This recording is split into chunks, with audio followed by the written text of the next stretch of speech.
All right, everybody. Welcome. Monday, start of the week. How exciting. A couple of things, just to start off with some reminders. One, amazing race. There are quite a few people that still need to finish videos and turn those in. I would say if I don't see those by Wednesday, I'm going to start putting people in for Friday. So we need to get those done. Two, there are some people with the HIT project, two that still need to turn it in, and then there's probably about 6 or 7 of you that I never got works cited from. So I couldn't put a grade in your research spot. So if I didn't get a works cited from you, there's an NE in the research standard for the HIT project still. So just make sure that I get a works cited at some point so I can actually give you a grade for the research. So those are 2 reminders. Next, we are actually going to have a race and discrimination test. We don't do a lot of tests in 20th century, but we will do a test on race and discrimination. That test will not be tomorrow, but a week from tomorrow, so Tuesday, April 27th. Right now I'm giving you the review for that, so you have it ahead of time. We are kind of doing some guided notes lecture stuff today. It would be a good idea to pay attention and fill out the guided notes that I'll be giving you later. Some of that stuff will probably show up on this test. Hint, hint, hint. So what this review is just kind of laying out what the test will look like, how it'll be set up, and some of the content that you might be responsible for on it. I'll talk more about this test as we get closer to it, but I wanted to give you the review now so you just knew it was coming, 1, and 2, to kind of see what it was about a little bit, what would be on it. As we then go through this next week, hopefully you will be able to feel pretty confident about the material that we're talking about, and then you'll rock the test next Tuesday. So this is also, obviously, this review can be found on Canvas as well. And I will say one last thing. So remember, the test is Tuesday the 27th, so a week from tomorrow. You will be allowed to use a 3x5 note card on this test, okay? Now, if you look at the very bottom of this review guide, review sheet, there is a essay response question. Typically, most people use that note card to kind of prepare for the writing piece of the test. But I'll talk more again about the test later this week, early next week, to make sure that you kind of are understanding what's to come on that, okay? But any questions before we move on from that? Okay, so right now I also want to hand out to you a hard copy of the guided notes, because if I were you, I would use your iPad or device to go to Canvas and access the slideshow not on there? If it's not, I'm going to get the slideshow on there. I thought the slideshow was on there. I don't know if the slideshow's on there. So I will make sure that I actually put the slideshow on there if it's not, because I'd like you to be able to access it and have it in front of you as we go through it in class. Not everybody can usually see all the way to the front of the classroom. And as we go through this, we're going to be writing some things down and discussing some things, so I'd like you to have the slides in front of you if you can. So, anybody look and see under the Tracing Racism notes, is the slideshow available there? It is it? Okay, good. Never mind, I guess we did put it on that. That's good. Okay, so I would do that. I would open that up and I'd follow along. Because today we're looking at tracing racism, looking at kind of the historical piece, moving forward to kind of as close to present day as we can get, right? Last week, at the end of last week, we watched that Emmett Till video, right? And talked about that case, that the murder, the lynching of Emmett Till, the the funeral, and then the follow-up with the trial itself was really, we consider the spark that starts the civil rights movement and all these protests and demonstrations for equal rights and equality. So we're going to look into kind of more of the historical piece, go back a little further, and look at that together. So hopefully you can access some things right now, including this PowerPoint. All right. Now, we're going to start off here, okay? So it gives us some time periods. Now, this is 20th century American history, right? So we are going to look at a couple of things over most of the 20th century, right? If you have this in front of you on your screen, it will be a little bit more helpful, but notice that the first thing that we want to look at together here, it says, what aspects of African American experience in the United States are represented in the pictures on the left? So on your screen, I have a screenshot, or on your document, I have a screenshot of this slide. I want you to look carefully at the time period, and we basically have a statement about that time period, and then we have an image or a picture below. Look at those images. What can you tell from those images about the African American experience? And I want you just to make some observations and write those observations down, okay, on your document in front of you. And then we're going to just chat in a minute about some of the observations that you made. What do you see? Obviously, if you read kind of the big picture stuff, maybe that helps. But looking at the image in particular, what can you tell about the African American experience?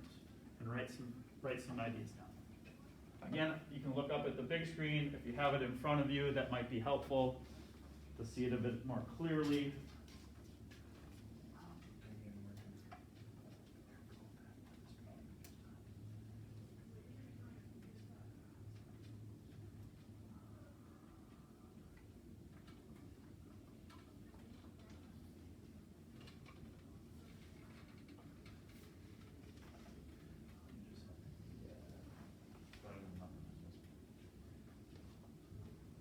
All right, anybody willing to share some of the observations that they were making? What about this? Let's talk about the first image. What do you see in there? Somebody tell me what do we observe?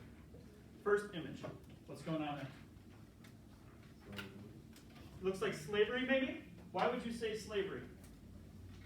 Because slavery and the star above it. Okay, because it's got a star above it. Well, describe what the people in the picture look like they're doing. Picking cotton. That would be a common thing that slave labor was used for in the South. Okay? Picking cotton. All right? So you could determine that that was a piece of the African American experience in our country was a slave labor force, right? Absolutely 100%.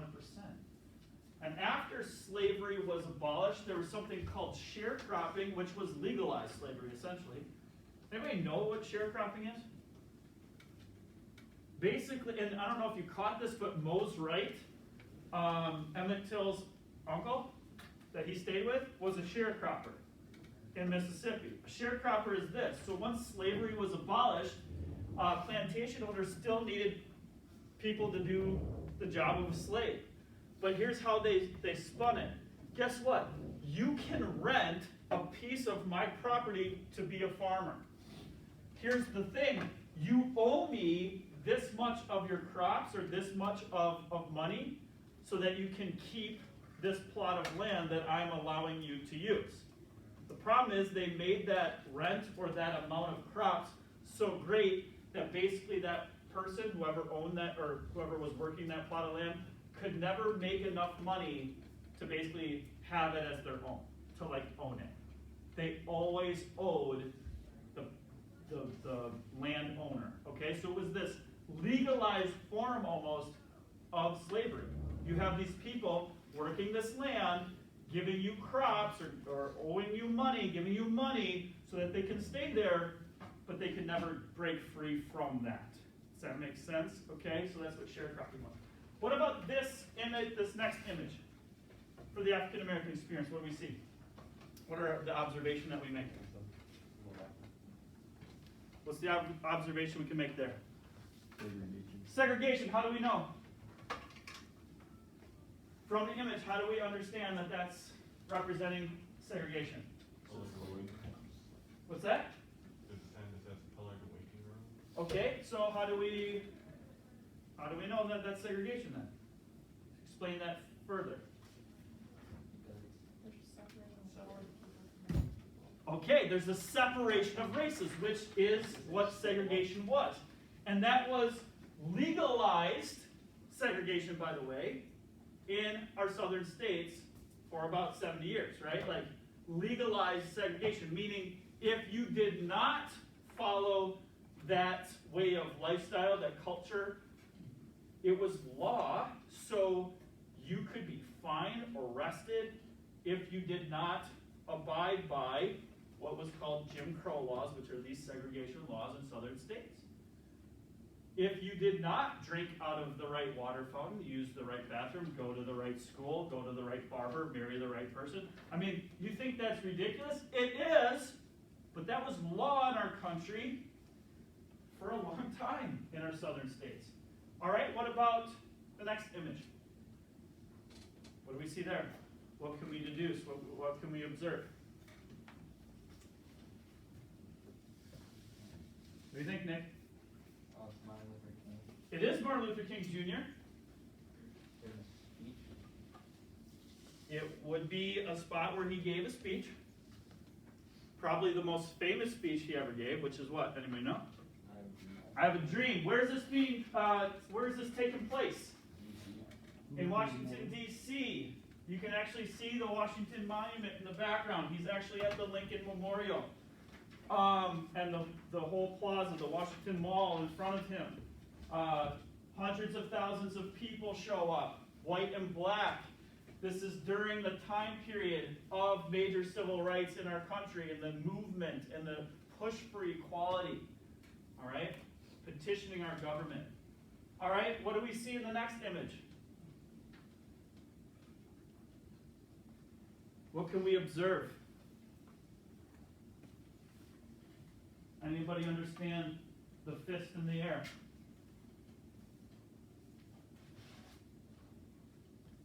What that idea is?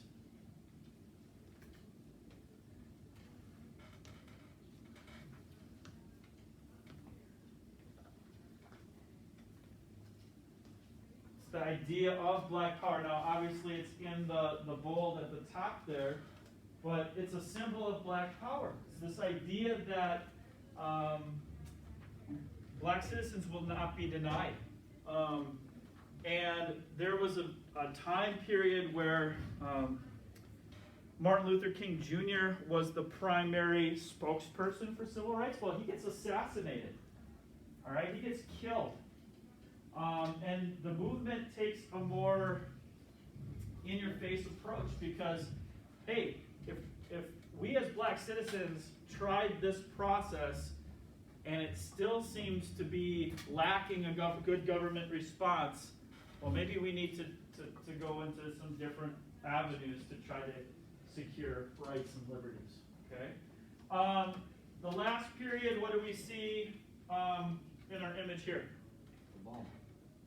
President Obama. What's unique or significant about President Obama? First black citizen to become president of the United States. It's a big, big deal in our country. Okay?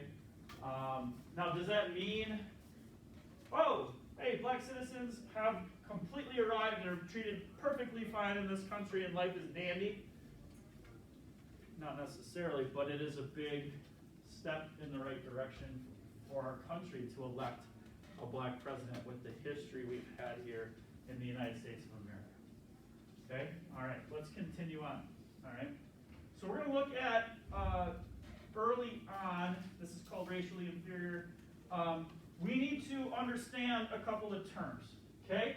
We need to understand overt racism, and we need to understand systemic racism, system-based racism. So let's just start with a basic definition, and then we'll talk a little bit about some of the examples or pieces below.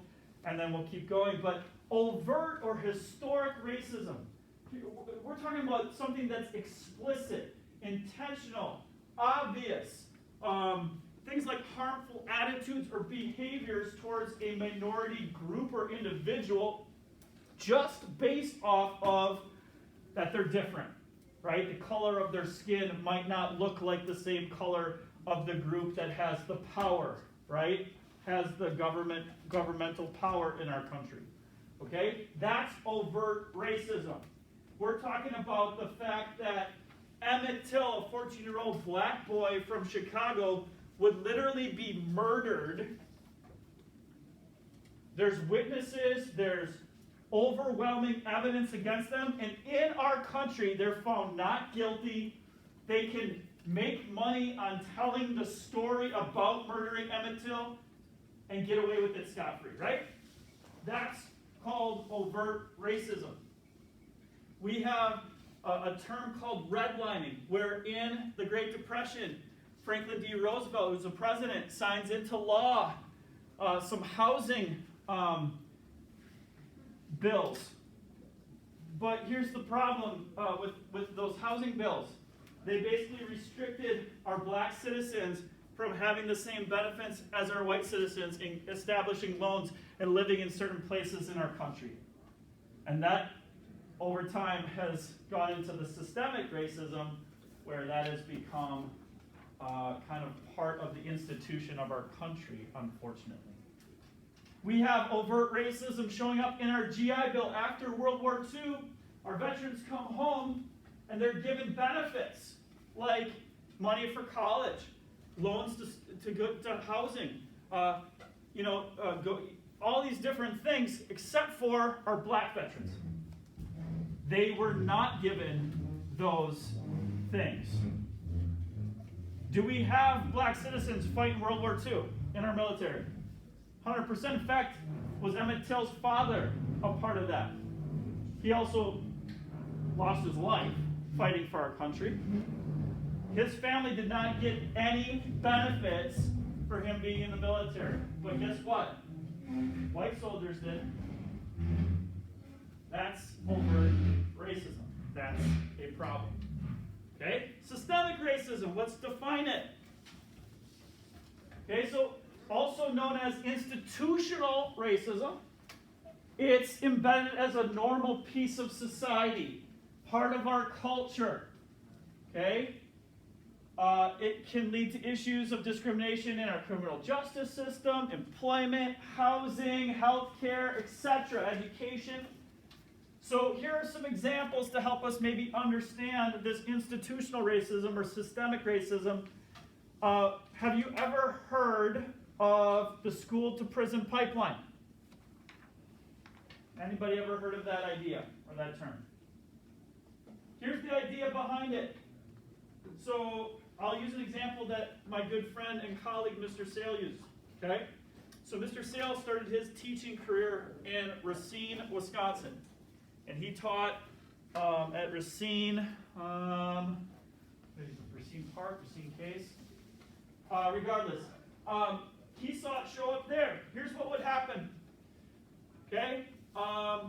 Students would get into some trouble at school. Okay? And a lot of times, we're talking about inner city schools, by the way. So we have a very large minority population at these schools. So you get in trouble at school and you'd be labeled a troublemaker. Oh, you're constantly getting in trouble at school. That turns to, once you're outside of school, you're still labeled a troublemaker in that area, in that city. So then the police kind of start monitoring you more because the liaison officer at the school knows that you got into trouble all the time at school, and you start to kind of get this reputation and this record. And when you get out of school, you all of a sudden get in trouble with the law, and it becomes more serious, and now you're doing time, and it's this idea of the school-to-prison pipeline. You're labeled a troublemaker early in school, that reputation follows you, that reputation brings you to more serious things like crimes outside of school, maybe even while you're a student too, by the way, and that school to prison pipeline primarily is something that's deemed a institutional form of racism. And it primarily affects our minority populations, right? Unfortunately, okay? You can see other things on the list.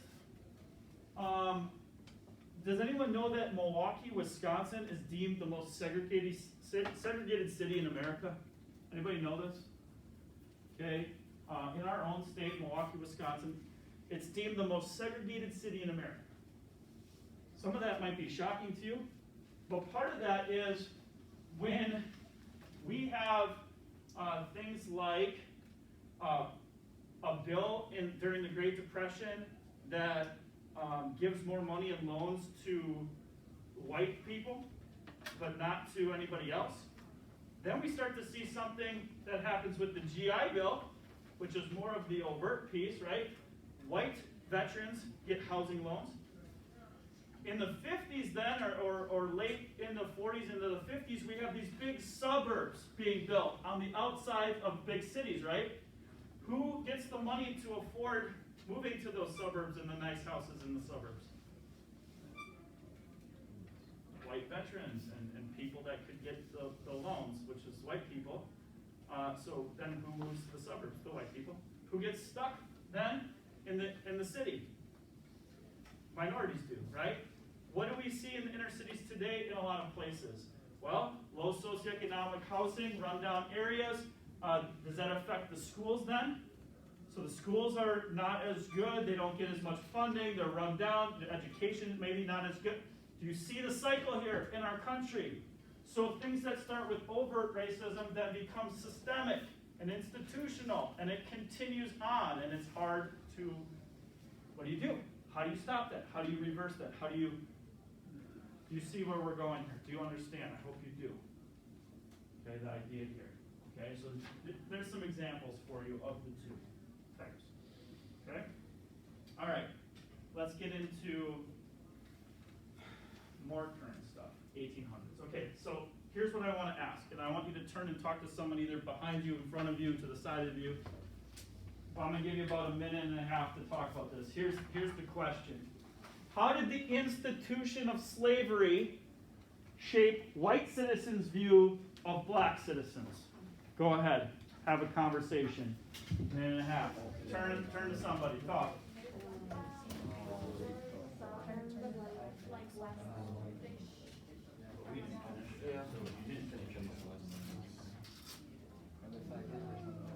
Okay.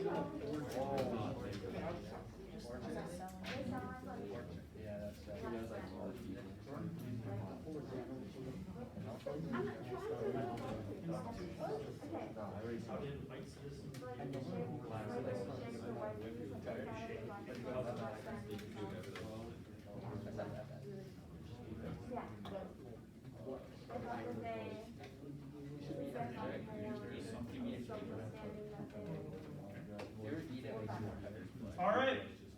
Some thoughts. What's part of the conversation that you're having? What do you think then? Vin, go ahead. They're treated as like objects. Who are treated as objects? Black people. So as slaves, they're property. Black citizens, or not citizens at that time, black slaves were property. They were owned by white citizens. Okay? They were not even considered almost human. Property. Okay, so but how does that though then shape white citizens' view based on the idea of property then? Go ahead. People are just way better than black people. I think there was some of that, of course. The superiority idea.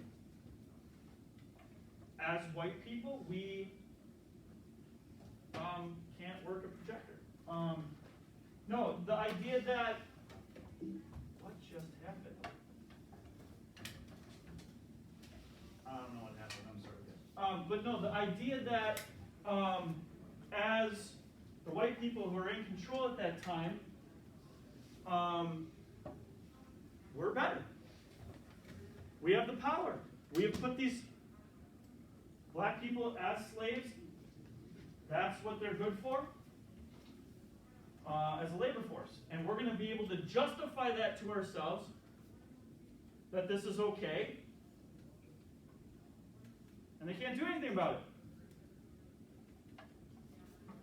Go ahead. I also believe that, probably that it made the boys want to put the blacks back into slavery because the boys became superior when the blacks were in slavery. It gave them a all-around negative feeling of the blacks.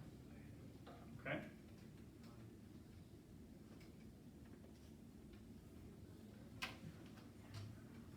That really takes hold primarily in what part of our country, by the way? Okay. Now, the southern part of our country that have slaves, that have slavery in place, southern whites primarily, would be the ones that have this attitude. Now, the problem is, though, that it's still part of the United States of America, this institution, right? Even though it's primarily in the southern part of our country, this is an institution in our country. We have legislation about it. You guys ever heard of the 3/5 compromise? Do you understand what that literally did and what that literally said as federal mandate?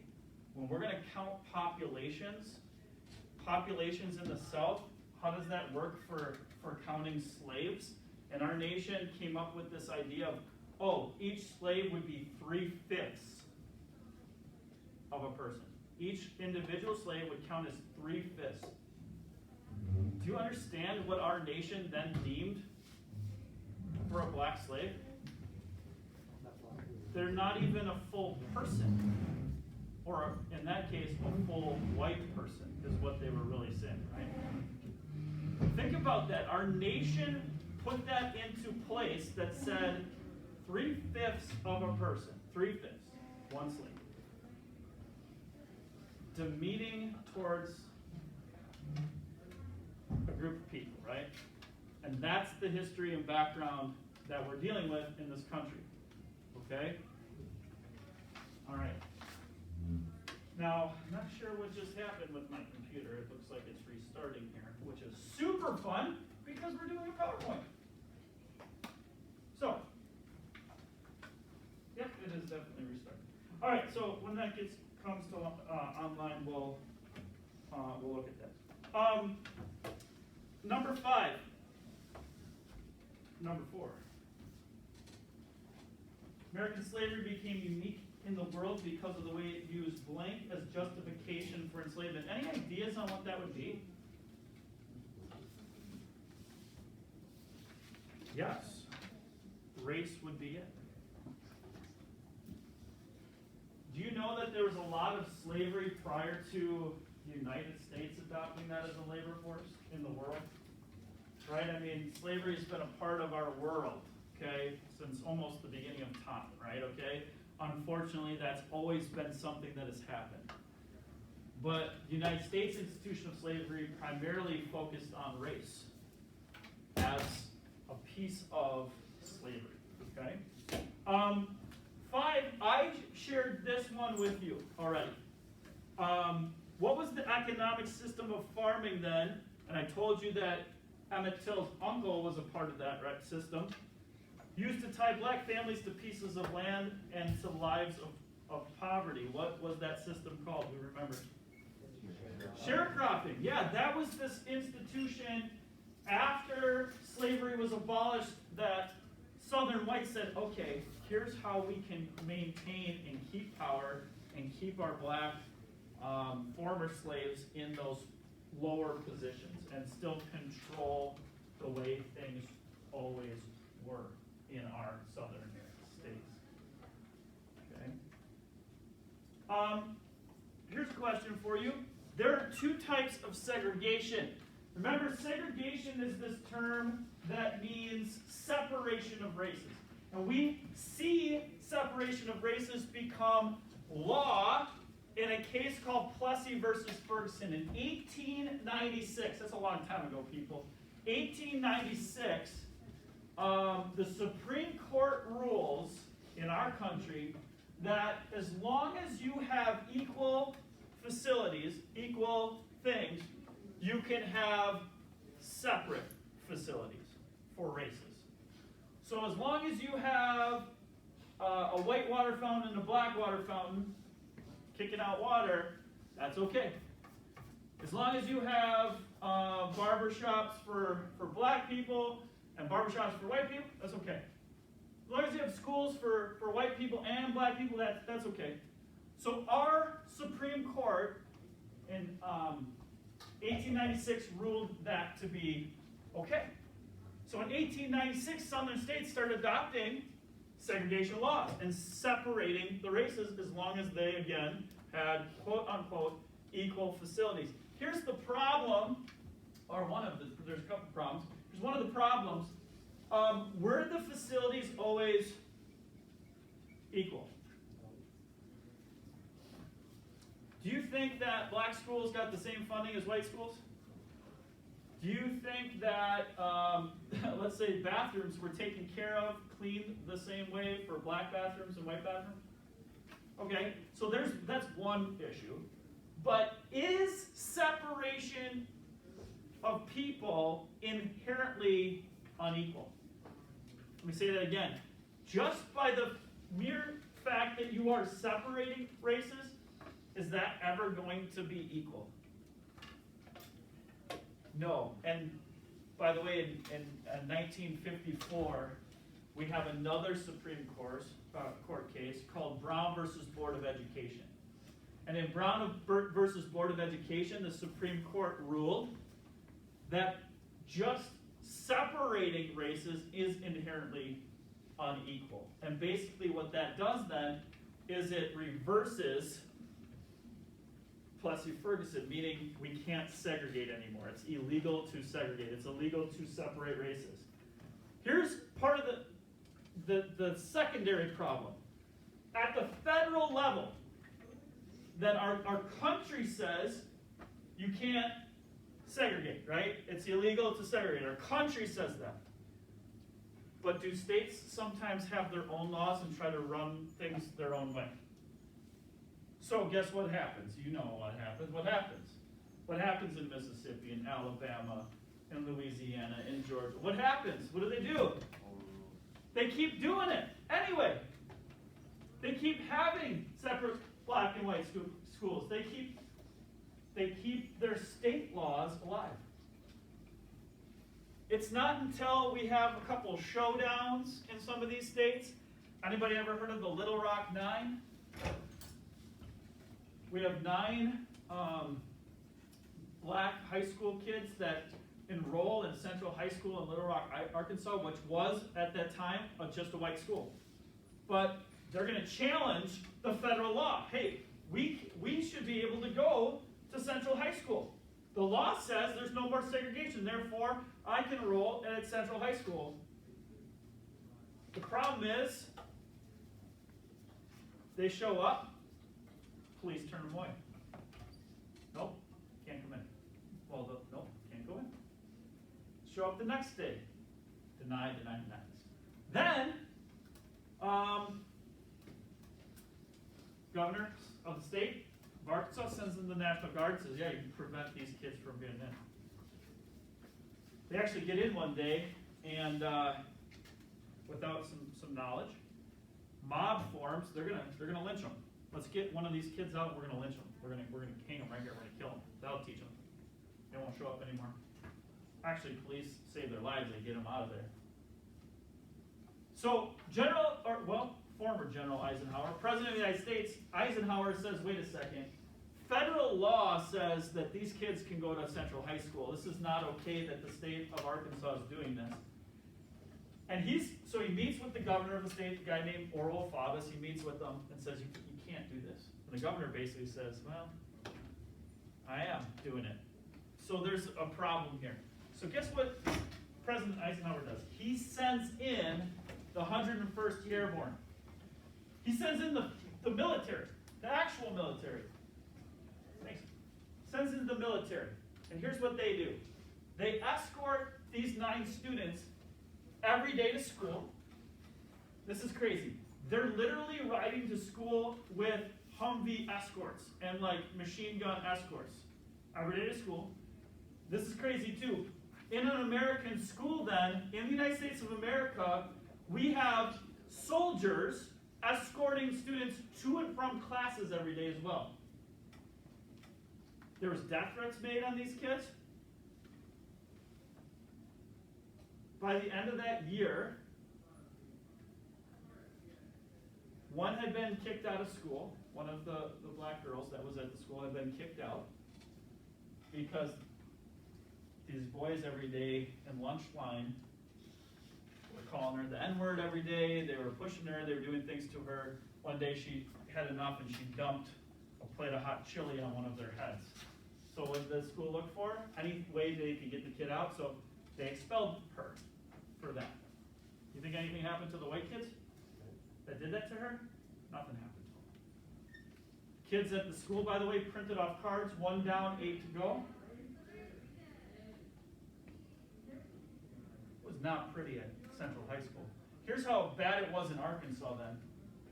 That summer, Arkansas public schools and the governor closed down all public schools for the following year. Listen to me. Closed down public schools for the entire next year. Now, if you were a white student and your parents had a little bit of money, what could you do to have an education the next year? Right. You go to private school. You could still get your education. Black students lost a year of education in Arkansas. What happened was, literally the state was like, we'll show you, and that's what they did. Listen, that is crazy. That's unbelievable that happened. But it happened. And you might be thinking, oh sweet, I wish in Wisconsin we'd close down public schools for a year. I wouldn't have to go for a year. That'd be a sweet a year off of school. Not really. Listen to this. You guys are juniors, right? You miss out on next year. You just had to delay you graduating for 1 extra year. That would suck for you. Listen, that would suck for you. Think about it. You're out of school for a year, maybe working, kind of have your own schedule, and all of a sudden, the following year, it's like, oh, school's back. Come on back as 19-year-olds for your senior year. Screw that, right? And that's what happened, though, to our black students, basically, what happened in Arkansas. Unbelievable. Unbelievable, right? So de facto segregation and de jure segregation. De facto is kind of the norms, okay, of society. Culturally, it's segregated. De jure means by law, okay? So, justice, by law. So, de jure segregation, segregation by law, okay? So, meaning like Jim Crow laws, segregation laws in the South. De facto meanings by custom, by culture. Like, that's just the norm. People are going to treat people a certain way because that's what you do, or that's the situation, that's the norm. So for instance, let's say after Jim Crow laws were abolished, where there was no more segregation. So by law, segregation might have, quote unquote, died out when that happened, but was there still going to be de facto segregation, especially in southern states? Were people still going to treat people differently because of their race? 100%. Does that still happen today? 100%. So we still have de facto segregation today in existence by custom, by culture, by the norms of society. We rarely see de jure segregation, segregation by law. Right? Doesn't mean it still doesn't happen. Does that make sense? So you can take care of things in courts, you can take care of things in law, but can things still go on depending on who you're dealing with and who's around? And what their views are, or what their thoughts are, or how they... Some of you might know people in your own families that are super racist. You may not be, but like you know people, oh, my grandpa, he says all the time, and so or my cousin, or my, right? Okay? I don't know if this is back on or not, but, all right, wow, that was a fun little break. See if we can get back online here. Only if I know my own password, right? Oh my word, this is so fun. You guys are having fun. We're just rolling with it today. Okay. See if we can get up and running. Does that make sense though? De facto segregation, de jure segregation, you guys understand that? So then for number 8, Jim Crow laws enforce segregation through which type then?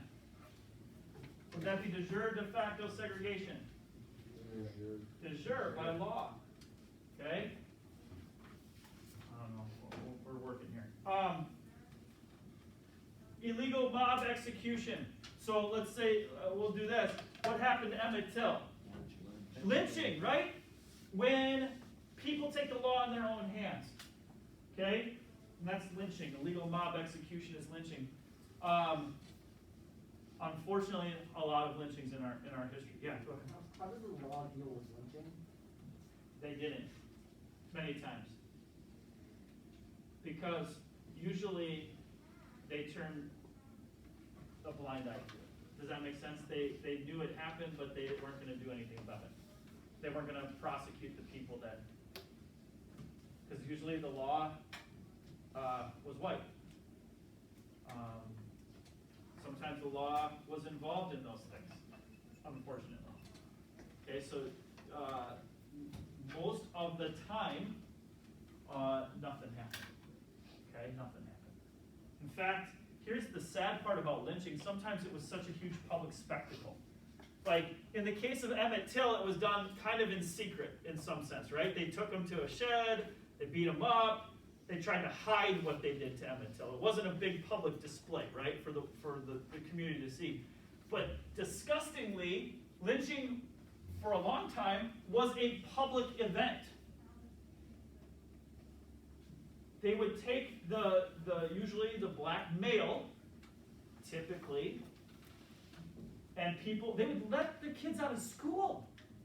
They would come in a big, huge, group to be entertained by this. And they'd hang, sometimes the black man in a tree.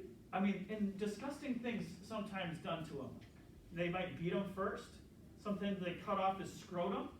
Like, I don't want to hide history from you. Like, that happened and people would watch in a group. Like, can you even, fathom this? Like, I have a hard time fathoming this because that's not my experience in growing up, right? And I read this and I see, accounts of this, and you're going, this really happened in our country. This really happened. Like, so you need to be aware. We need to understand our history. We need to understand the past in order to understand why we are the way we are today, or where we're at today. Does that make sense? Now, I know that we did not get through this. I know we had some difficulty. Here's what we'll do. We will finish pretty quickly tomorrow. We'll go through this stuff, and then we're moving on to a stations activity. Now, obviously, here's the thing, though. Obviously, some of you are like, oh, I can look ahead, and I can get the notes. But the problem is, sometimes you don't understand if you don't get an explanation with the notes, right? So you could have all the information down, quote unquote, but you might not understand what it means. So tomorrow I'll try to explain some of that to you before we move on tomorrow. Hey, thanks for rolling with the problems with technology today. You guys have a great rest of your day. Please wipe down your desks. Catch you on the flip side. What's up? Sports and history is worth taking.